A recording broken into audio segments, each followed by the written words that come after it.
नमस्कार, आप देख रहे हैं अमृत वर्षा न्यूज। आपका स्वागत है। कुढ़नी विधानसभा उपचुनाव के परिणाम ने बिहार में निषाद राजनीति को लेकर नए प्रश्न खड़े कर दिए हैं।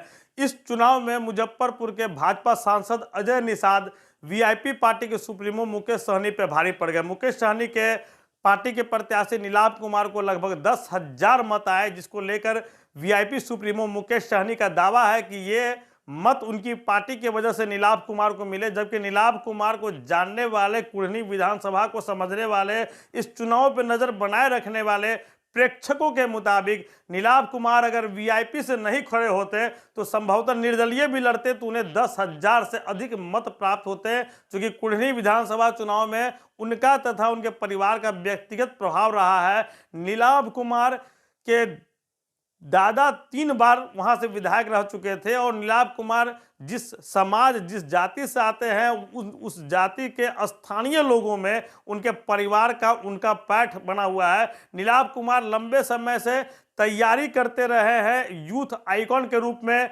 वे वहां पर जाने जाते रहे हैं। तो ऐसे में जो उन्हें 10,000 मत आए, क्या वे मत वीआईपी पार्टी के थे? इसे सहर्ष कैसे स्वीकार किया जा सकता है कि वो मत वीआईपी के थे या नीलाभ कुमार का अपना मत था? क्योंकि नीलाभ कुमार चुनाव के समय टिकट मिलने के दौरान ही वीआईपी में शामिल हुए थे, पहले से वे वीआईपी में नहीं थे।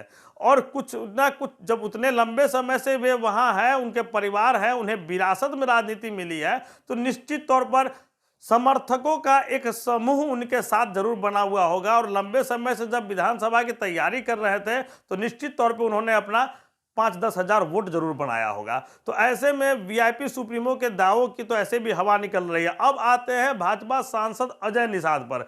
अजय निषाद के लिए भी प्रतिष्ठा का सवाल था। अजय निषाद भाजपा के प्रदेश अध्यक्ष के रेस में शामिल नामों में से एक नाम है। अजय निषाद बोचहा के हार से बौखलाए हुए भी थे। संभवतः अजय निषाद को 2024 का होने वाला लोकसभा चुनाव का डर भी सता रहा हो, इसलिए कुढ़नी के उपचुनाव में अजय निषाद ने निषाद राजनीति को नया स्वरूप दिया और निषाद वोट बैंक, जो कि वीआईपी पार्टी अपना वोट बैंक मानती है, उस वोट बैंक को कहीं मुड़ने नहीं दिया। और नतीजा निकला कि इतनी कांटे के टक्कर में भाजपा के उम्मीदवार केदार गुप्ता जदयू के उम्मीदवार मनोज कुशवाहा से चुनाव जीत गए। इसमें एक बात और हम कहना चाहेंगे कि मनोज कुशवाहा को अपने लोगों से काफ़ी विरोध का सामना करना पड़ा। उनके करीबी थे शिवाजी शाही, जो कुढ़नी में जाना पहचाना नाम है, समाज सेवी हैं, राजनीति से जुड़े रहे हैं, कभी मनोज कुशवाहा को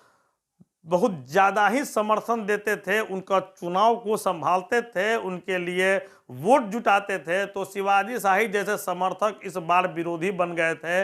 वे कहीं ना कहीं मनोज कुशवाहा से वे लोग नाराज थे, जिनका खामियाजा भी मनोज कुशवाहा और जदयू उम्मीदवार को उठाना पड़ा कि जो शख्स आपके साथ रहता है, आपके राजनीति में आपकी सफलता की सीढ़ियों को तैयार करता है, अगर वे विरोध में जाते हैं तो उसका असर पड़ना लाजमी है।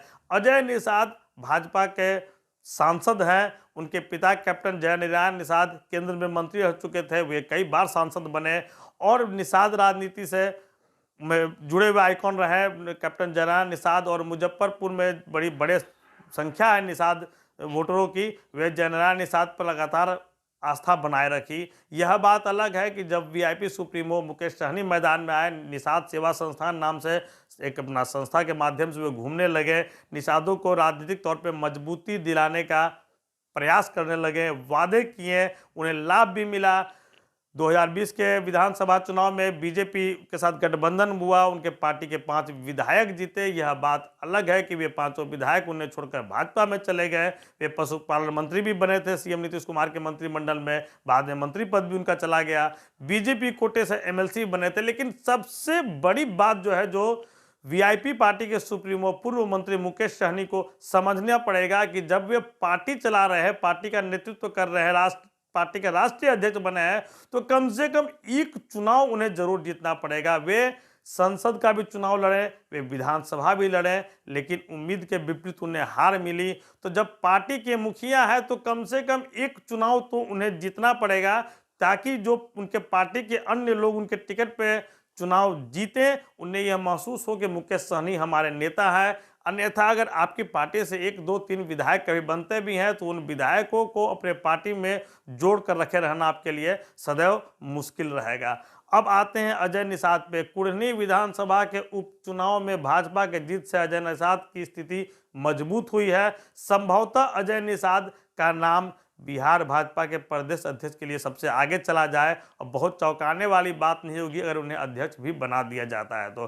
कई अन्य नाम भी है, हम अभी बता दे रहे हैं आपको कि भाजपा के कई अन्य बड़े नेताओं का नाम है प्रदेश अध्यक्ष की दौड़ पे। केंद्रीय नेतृत्व जिस पर मुहर लगाएगा बाजी वही मारेगा। लेकिन कुढ़नी विधानसभा उपचुनाव के परिणाम ने अजय निषाद की दावेदारी को मजबूत किया है। आप देखते रहिए अमृता वर्षा न्यूज। धन्यवाद।